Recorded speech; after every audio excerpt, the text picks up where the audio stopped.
Hi, thank you for coming. I was just going to repeat what Asia said. I feel like I've kind of grown up with Bunnell, and at this point, this is the longest consistent art relationship that I've had with any organization. So that's pretty wonderful to be back here again. The work we have here tonight is mostly, I think there's one piece that might be 2 years old. Most everything else is from the last 12 months. So it's been a pretty busy stretch of time for me. And I feel like the two questions people might have, and of course you're welcome to ask me more, either in a group or privately, is how, and the other question is why. How is probably perhaps the easier question to answer. Most of these are, I would say they're technically mixed media pieces, but the bulk of the medium involved is marquetry, which is a decorative woodworking technique that involves piecing together small pieces of wood veneer. And to make it seem a little bit less insane, the way that I go about doing it is it has some relation to the way people, I think, work with quilts, where you're stacking a series of colored fabrics, in my case a series of colored veneer, a design goes on top, and then I'm cutting through that stack and pulling those pieces apart and rearranging the imagery in order to create patterns. So if you look around the room, you'll see pieces that obviously are related. There might be one set of patterns that's the thing that I'm after, but conveniently I end up with 4 others that I don't want to throw away, so they wind up getting used in other work. That being said, it's pretty tedious. I joke that I just needed to find something that was a little bit more complicated and perfection-oriented than what I was doing before. So this fits the bill. But the thing that I am enjoying doing is that I've always been interested in the technique, kind of on a passive level. But the thing that I didn't like about a lot of what I saw was that it was so fussy and staid and kind of relentlessly pictorial. And to be able to layer things and sand through and not treat this as this precious, beautiful surface that I can't mess around with has been really liberating for me. So printmaking, which is my background, and other elements of cutting and carving really come into play. And we can talk more about the geeky wood stuff of this one-on-one. I don't want to subject anybody to a whole lot of that. I guess the why, partly it is something that I have been interested in for a long time. I remember years ago there was a minute where marquetry kind of appeared in magazines like Art in America, and then it sort of disappeared again. I live with a carpenter woodworker, so fine woodworking is always on the table in our house, and I've seen it from that source. So there's been a long interest. I don't know why I ever didn't just feel like I had the permission to try it. But in 2021, I felt like I needed to make some shifts in my work. I've always felt a little bit more kind of culturally connected to the idea of fine craft as opposed to fine art. And I think in many ways that's a distinction without a difference these days. But I like the craft people to some extent better than the art people. You can talk more about that privately too if you want. But I went to Maine and I spent 3 months at the Center for Furniture Craftsmanship learning how to do a bunch of different things. It was a furniture making class. I never intended to become a furniture maker, but towards the end of the coursework, they let us at the veneer, and I'm so glad they didn't introduce that earlier on because I probably wouldn't have paid attention to anything else. So I came out of that class real fired up to, my idea was to get into making some more three-dimensional objects, but then I had some, my studio burned down pretty much later that summer, and it's been this wild ride over the last 4 years to kind of gather everything back up and gather myself up, and that did not allow a lot of space for really doing the trial and error in the wood shop that you need if you want to get good at something that's new to you. But the marquetry was something that I could kind of pull out and salvage and get myself going on right away, and I've really been enjoying doing that. The work relates to, I think, some things that we've all been experiencing, both around us in these environments, but also I think just generally as a society where things feel very loud, very dense, a lot of things colliding together that don't make sense, experiences layering on top of each other.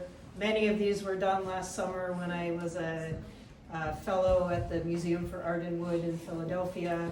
There's a lot of urban energy in it, but I also came back to Alaska wanting to look for some of those things in a more familiar environment.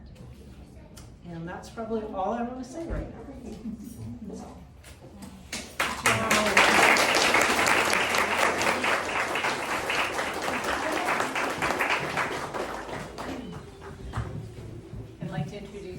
Godfrey, who, as I mentioned, Bunnell has shown a few times over the years, and I will just have to confess, always some of my very favorite shows, and probably one of the artists I personally have most collected, because I'm just in utter admiration of the concepts and the craftsmanship.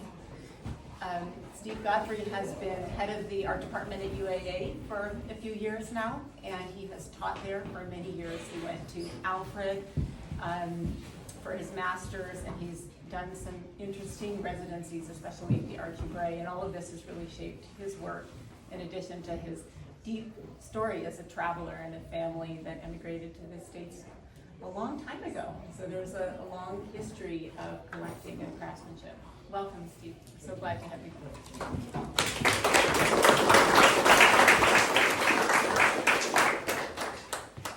Thanks, Asia. It's interesting, just in the last few days I've been here in Homer, and I've had many conversations with people, and we're all in agreement that this is our favorite place. This gallery right here. The same as with Sarah, this is the longest relationship I've had with the gallery. I think my first show, I don't remember which year, was with a painter named Tina Shea from Fairbanks. And I've had a show with Don Weir, who was an artist from Atlanta, British Columbia. And I had an exhibition. The last one was in 2020 with David Pettibone, who lives here in Homer. So I've been able to show these wonderful people. And if I wasn't working in ceramics, I'd probably be an anthropologist or an archaeologist. And I think it's because I love studying the history of culture and what prepared places like this, like the land we're on, to be such an amazing place to support artists. So I think the Nenilchik tribe originated here, and so we have those people to thank for kind of prepping this land to be an amazing place for cultural events to happen. So I love this place more than anything out of any gallery, not just in Alaska, but also in the States. It's just a gem. So anyway, I want to start off by talking about juicers. I'm not going to talk about every form, but these in particular I started making just a few years ago. And I think with a lot of the forms that I make, there's lots of room for personal expression. And I knew with making juicers, I had to be very focused on making something work really well. I was tired of wasting fruit from Costco. Big fats of fruit, and I wouldn't use it all, so I figured I should start making my own solution to that problem.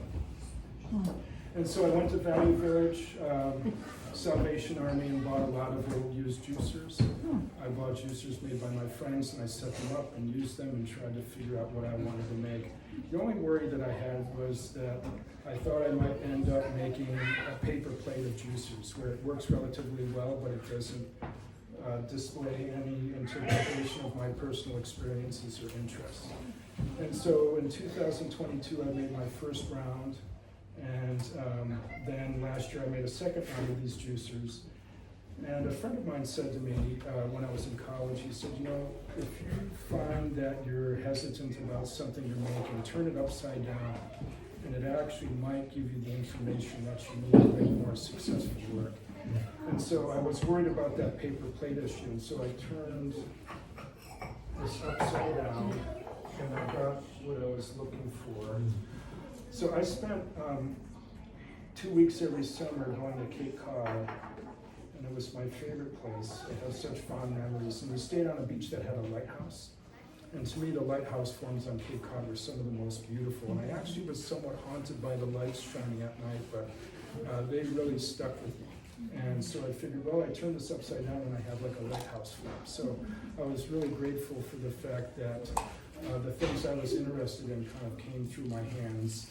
And through intuition, I was able to get something that was interesting. Here's a picture of one of the lighthouses here that I grew up seeing. This was a card that my grandmother sent me when I was at summer camp in 1982. And she wrote, we are enjoying staying on the Cape.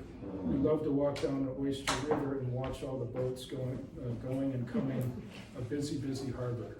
Enjoy each day, Stephen. It goes by very, very quickly. Yes, my lighthouse juicer. Another way that I work, not just through intuition, is I kind of, when I'm making covered containers like this, I'm oftentimes just drawing a form and not thinking about what it's going to be. There's that designer who started Dansk. His name was Jens Quistgaard. He's known for making these really beautiful pepper mills that almost look like sculptures. Well, they are sculptures. And I watched a video of him talking about that work. And he actually starts off by designing sculptures, and then he figures out how to turn it into something functional. And so with these containers, I do just that. And what it allows me to do is not focus on the traditional proportions of covered containers, because most covered containers, 95% of the container is the container, and then just the top part is the lid, just 5%. And so when I'm just drawing forms, trying to come up with something that really interests me, I can just divide it wherever I want. And the container might be that much of it, and then the rest of it's a jar.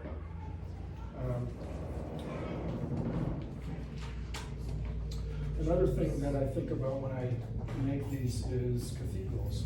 I think the first time I went to Europe was on a study trip in 1991. And we started off in London and then went to Paris and went to different cities that had cathedrals around Paris. And one of my favorites was Autun Cathedral. It was a very early version of a cathedral, and the ornamentation was very, very simple and very crude. And I thought the ornamentation was actually spectacular. But these to me are like these small versions of those cathedrals. I kind of take these experiences and shrink them down and turn them into these functional objects. So these are almost look like as if they're made out of stone or steel. And these are like the little decorations that were over the doorways that depicted biblical stories. Not really interested in what's preached in those cathedrals, but I like the architecture. So then I'll talk a little bit about the birds that I've chosen. I'll start off with the dodo bird, which makes an appearance on a few of the pieces here. When I was a child, I got a book called Dead as a Dodo, and it was beautifully illustrated. I don't know if any of you are familiar with that book. And it was about a dodo that lived a wonderful life in a bungalow on Mauritius, the island of Mauritius. And he wore beautiful clothing, had amazing meals. And he found out that in England they were determining that the dodo was extinct. And so he decided to travel to England to state his case in front of Parliament. And they ended up arresting him. And he showed up in a beautiful outfit, derby, suitcase, attaché case. And they arrested him and said, well, this is how we're going to solve this problem. We're going to walk you up to the top of the Big Ben and we're going to throw you off. And so if you're able to fly, that means you're not a dodo, and we won't have to change the history books. And if you are not able to fly, you will perish, and you're the last dodo, so we won't have to change the history books. You know, it was a story talking about the cruelty of humanity. And unfortunately, things are shifting in that, they're not shifting, they have shifted in that direction in terms of how people treat other people. And so what ended up happening is the dodo flew back to Mauritius. Its wings worked, it carried him away, and he was able to get back to his home and never to return again. So when I make these birds, I like the idea that they're still here, almost. I kind of imagine that they're still alive somewhere, and that they have evolved. So if you ever see a model of a dodo in a museum, I've been to Vienna a few times in the last couple of years. There's one at the Kunsthistorisch, and they look horrified. They look like they're just thinking, what are you doing to me? What are you doing to my species?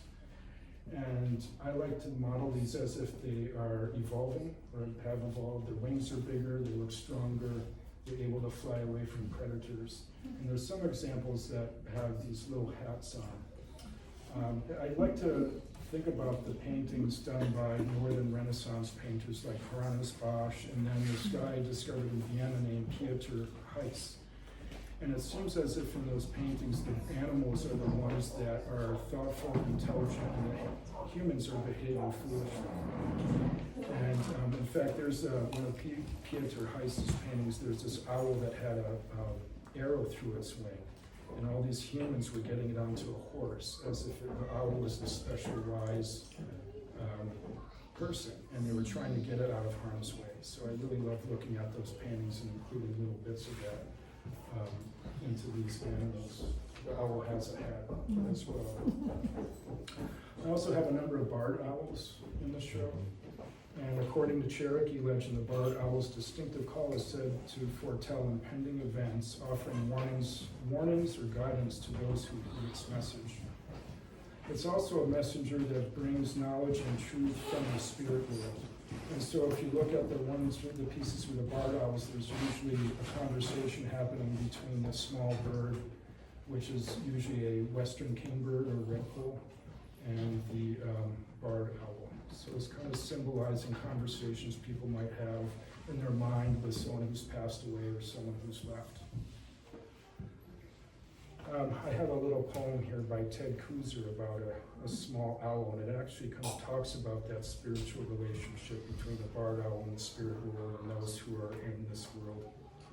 All night each reedy whinny from a bird no bigger than a heart flies out of a tall black pine, and in breath is taken away by the stars. Yet with a small hope from the center of darkness, it calls out again and again.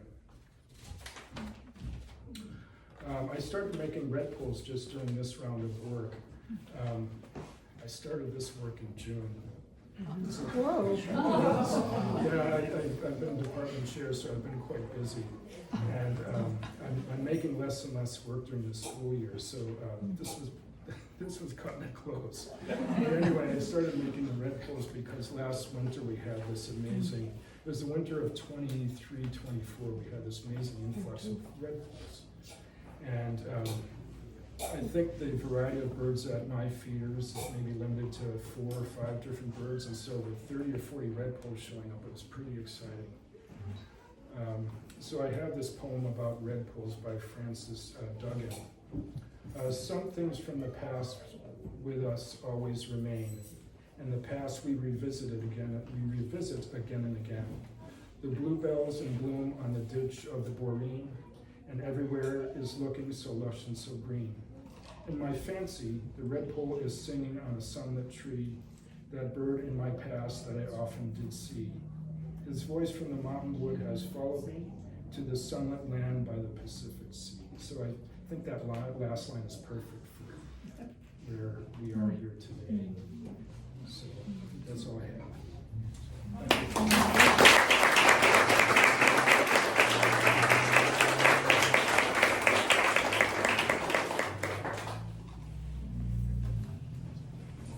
Thank you so much.